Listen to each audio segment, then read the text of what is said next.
Baik, bismillahirrahmanirrahim. Assalamualaikum warahmatullahi wabarakatuh. Perkenalkan, saya Muhammad Nabil dengan NIM 2024311173.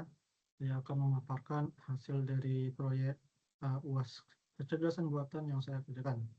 Baik, di sini nama saya sendiri Muhammad Nabil dengan NIM 2024311173. Untuk soal nomor pertama ialah sistem pakar. Profil pakar sendiri ialah Aris Afandi, ayah saya sendiri. Kemudian di instansi kantor pelayanan pajak Taibago di Direktorat Jenderal Pajak dan berpakar di bidang hukum perpajakan dan juga penagihan pajak. Kemudian daftar pertanyaan wawancara yang menyelesaikan kasus sebenarnya beberapa, tetapi dalam wawancara ternyata ada beberapa hal yang mengalami perubahan sehingga yang benar-benar ditanyakan adalah pertanyaan berikut. Bagaimana alur penagihan pajak, bagaimana apabila wajib pajak berbentuk badan usaha memenuhi kendala hukum, atau jika wajib pajak pribadi meninggal dunia, kemudian bagaimana jika berbentuk badan usaha mengalami bangkrut, dan juga mengingat yang katanya realitanya baru datangi beberapa tahun setelah surat terbit, apa alasan dibalik itu? Baik, untuk daftar knowledge yang diketahui, ada 9 yang dapat saya rangkum. Yang pertama adalah legalitas, surat teguran, surat paksa, penyitaan aset, kehilangan, kendala badan, kendala pribadi, kepilitan, dan juga skala prioritas.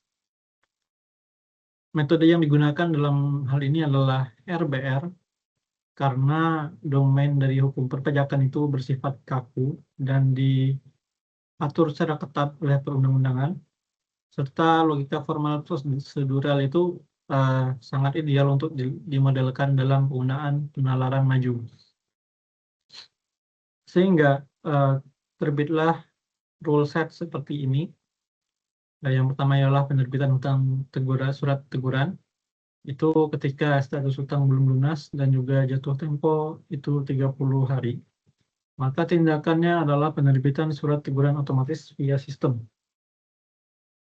Kemudian penerbitan surat paksa ketika status tahap teguran dan hari pasca teguran itu sudah 7 hari ke atas, serta status hutang belum lunas, maka tindakan yang dilakukan adalah menerbitkan surat paksa dan didatangi secara fisik oleh penagih pajak, dan juga status tahapnya menjadi surat paksa.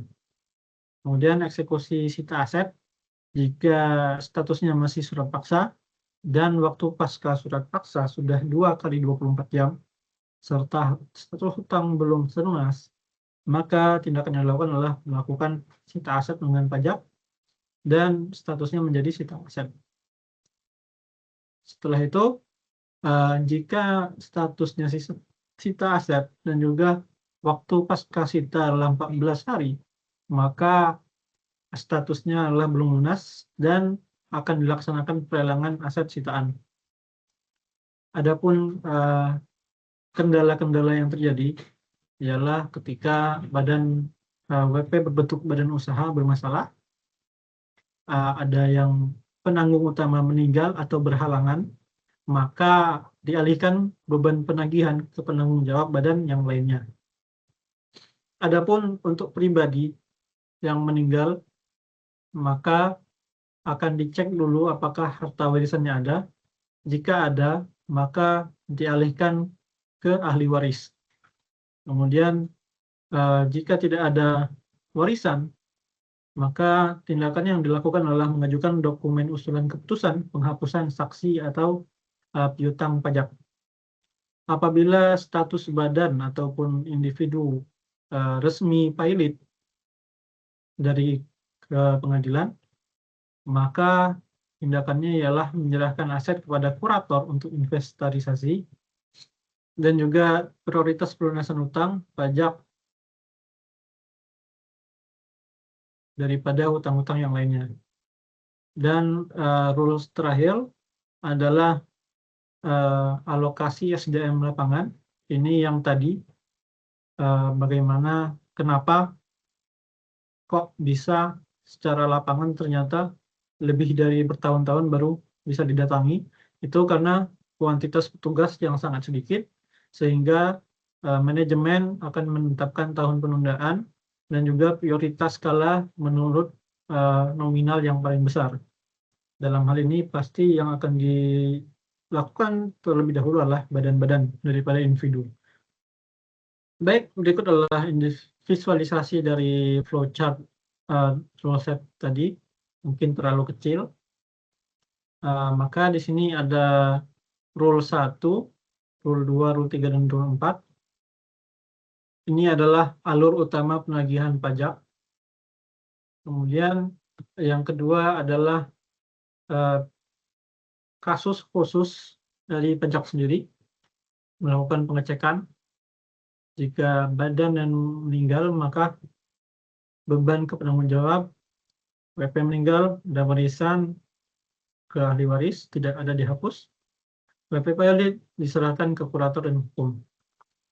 Kemudian ini yang terakhir ialah strategi SDM, yaitu menetapkan backlog dan juga nominal tunggakan terbesar sebagai prioritas. Adapun visualisasi secara tabel adalah seperti ini.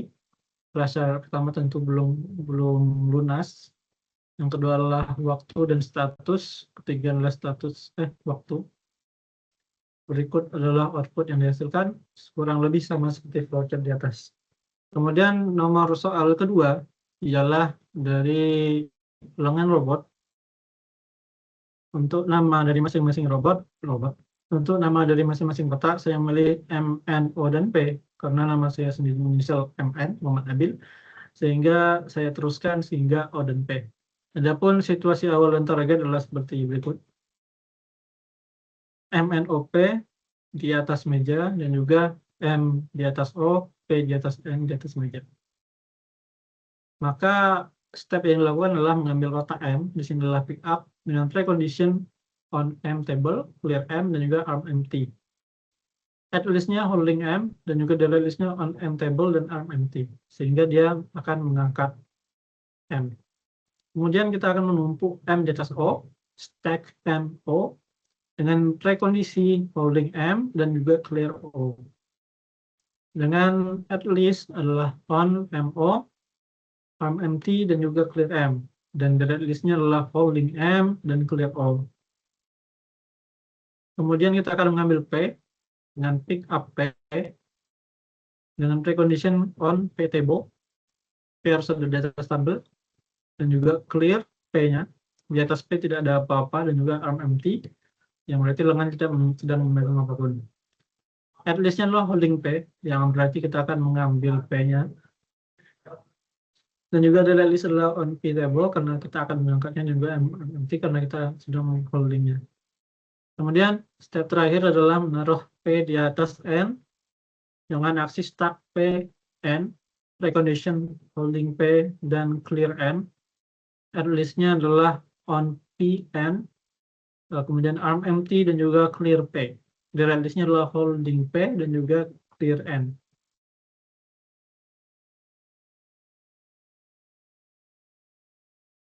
Baik, untuk nomor 2 sendiri, berikut adalah visualisasinya. Ada awal, target, step per step. Kemudian ada mengenai machine learning. Di sini saya menggunakan dataset Kaggle. Bisa dilihat di sini. Ini adalah datasetnya. Sekitar 30 data, 29 karena termasuk 0. Sehingga ini cukup untuk sesuai apa yang ditugaskan, yaitu 20 sampai 50. 25 sampai 50. Variabel independennya adalah X, ialah pengalaman kerja dalam satuan tahun. Variabel independennya adalah salary atau gaji yang diterima. Studi kasus yang saya usungkan adalah permasalahan sebuah perusahaan yang departemen HR-nya kesulitan untuk menetapkan standar gaji awal bagi kandidat karyawan yang baru masuk. Menggunakan tebakan manual itu rentan akan bias dan inkonsistensi. Pendekatan algoritmanya menggunakan supervised learning, yaitu adalah regresi linear sederhana dengan belajar dari historis gaji karyawan lama berdasarkan pengalaman kerja mereka.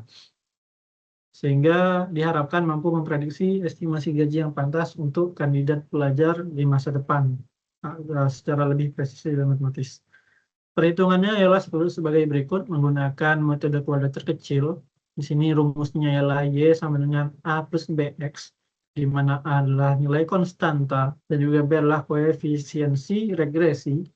Sehingga berikut ialah perhitungan matematis yang dapat dipaparkan. Sini adalah pengalaman kerja, gaji. Ini adalah pengalaman kerja kuadrat, gaji kuadrat, dan juga pengalaman kerja dikalikan gaji. Totalnya 30 dengan total status seperti berikut. Sehingga ketika kita masukkan ke dalam rumus pencarian nilai B, maka didapatkanlah nilai seperti berikut. N-nya 30, jumlah XY-nya adalah sekian, jumlah X dikali jumlah Y-nya sekian, dan begitu pun hingga seterusnya dibagi hingga dapatlah B-nya adalah 9449,96. Kemudian setelah data B diperoleh, kita akan masukkan lagi ke pencarian nilai A. Jumlah Y-nya adalah 228 sekian. Kemudian B-nya adalah 9449,96 dikalikan dengan jumlah X adalah 16240 dibagi dengan N yaitu 30. Maka dapatlah hasilnya A-nya adalah 24848,22. Sehingga didapatkan persamaan model regresi linear final, yaitu adalah Y sama dengan 24848,22 plus 9449,96 dikalikan dengan X sebagai independen. Maka di sini bisa disimpulkan bahwa estimasi gaji pokok atau gaji awal ialah sebesar $24.000 dengan nilai koefisiensi adalah 9449,96 yang berarti setiap pertambahan 1 tahun pengalaman kerja akan terjadi peningkatan gaji sebesar $9.449. Berikut ialah visualisasi yang saya dapatkan. Sebagai titik biru ialah data aktual gaji karyawan dan juga pengalaman kerja. Dan garis merah ialah garis regresi dengan persamaan 24848,22 plus 9449,96 dikalikan X. Kemiringannya akan jadi seperti ini. Pengujian prediksi, di sini saya menetapkan pengujian ialah kandidat baru yang memiliki pengalaman kerja selama 5 tahun. Jika diaplikasikan maka akan terjadi seperti ini. Y-nya tidak akan berubah, hanya tidak akan berubah, yang B-nya kita akan kalikan dengan 5, sehingga ketika dijumlahkan akan berhasil mendapatkan 72.098 dolar kepada kandidat tersebut. Kemudian ada evaluasi model, meskipun tidak disuruh secara langsung, akan tetapi menimbang domain pengetahuan yang sudah ke machine learning dan juga metode matematika, metode numerik maksudnya. Maka diketahui bahwa regresi linear itu memiliki sebuah galat ataupun error yang berguna untuk melihat seberapa jauh sih bisa melencengnya prediksi tersebut. Di machine learning juga ada menyebutkan adanya akurasi dari sebuah model, sehingga bagian ini akan membahas mengenai hal-hal tersebut. Yang pertama adalah RMSE.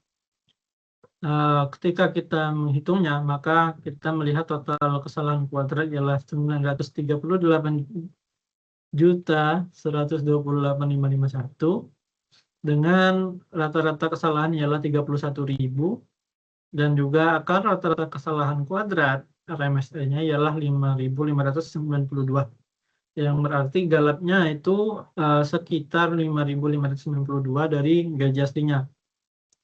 Terlihat besar, tetapi cukup wajar dalam proporsi skala gaji yang di rentang puluhan hingga ratusan ribu dolar. Kemudian adalah akurasi, yaitu R kuadrat atau R square. Ini rumusnya ialah 1 min SSE per SST, maka kita dapatkan hasilnya adalah 0,9569, atau kita simpulkan jadi 95,7%. Maka semakin dekat ke angka 1, ialah semakin valid, semakin kuat, dan juga semakin akurasi model tersebut untuk menjadikan alat prediksi. Sehingga model ini bisa dibilang cukup akurat untuk melakukan regresi linear. Kemudian untuk penggunaan AI sendiri, saya menggunakan Gemini guna membantu penyelesaian laporan.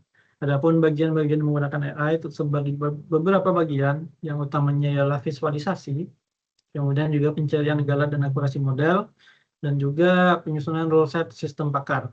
Adapun detailnya bisa dilihat dalam tabel. Di sini penentuan rule set-nya dengan prompt seperti ini. Ini adalah hasil wawancara saya,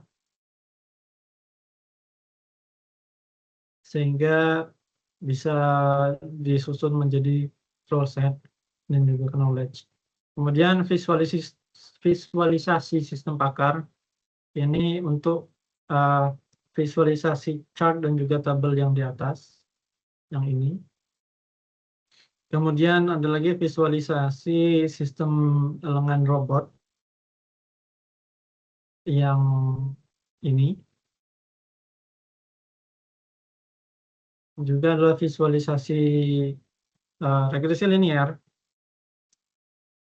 Dan juga terakhir ialah penghitungan RMSE dan juga akurasi. Dari hasil AI tersebut juga kemudian kembali diproses. Adapun yang diproses adalah rule dari Gemini yang awalnya memberikan terlalu banyak sehingga harus dihapus beberapa yang tidak relevan ataupun yang sensitif sesuai instruksi dari narasumber sendiri. Kemudian juga RMSE dan juga akurasi yang harus di cross check kembali dengan dataset yang telah ada.